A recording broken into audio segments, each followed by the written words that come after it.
السلام علیکم ناظرین، جیسے کہ آپ سب کو معلوم ہے کہ کرولوس آسمان کی ایپیسوڈ نمبر 17 آ چکی ہے، لیکن ابھی تک وہ اردو میں نہیں آئی۔ تو میں آپ کو سمری بتاتا ہوں اس کی کہ اس میں ہوا گیا ہے، کیونکہ کل رات کو اے ٹی وی پہ یہ قسط آ چکی ہے۔ تو سب سے پہلے تو جو سفید داڑھی والے ہیں جو عثمان کو بتاتے ہیں کہ ایک نئی شمع جو ہے، نئی مشعل جو ہے وہ روشن ہو چکی ہے اور پرنسس کو بچانا ہے جو کہ گئے ہاتھوں سے شادی کرنے جا رہی ہے۔ تو عثمان جو ہے وہ پرنسس کو بچا لیتا ہے گئے ہاتھوں سے، اور اس کا ایک اور جو ٹرننگ پوائنٹ ہے اس قصے کا کہ عثمان اور بالگائی جو ہے وہ آپس میں اتحاد کر لیتے ہیں، صوفیہ کے خلاف بھی، علی شار بے کے خلاف بھی۔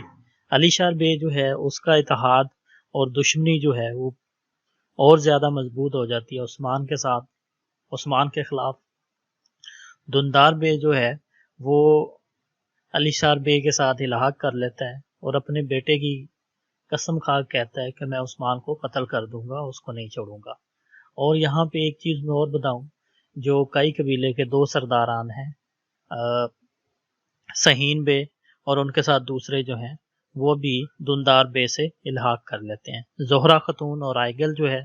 وہ علی شار کی حویلی میں آ جاتی ہیں اور وہاں پہ دندار سے مل جاتی ہیں، اور زہرہ خاتون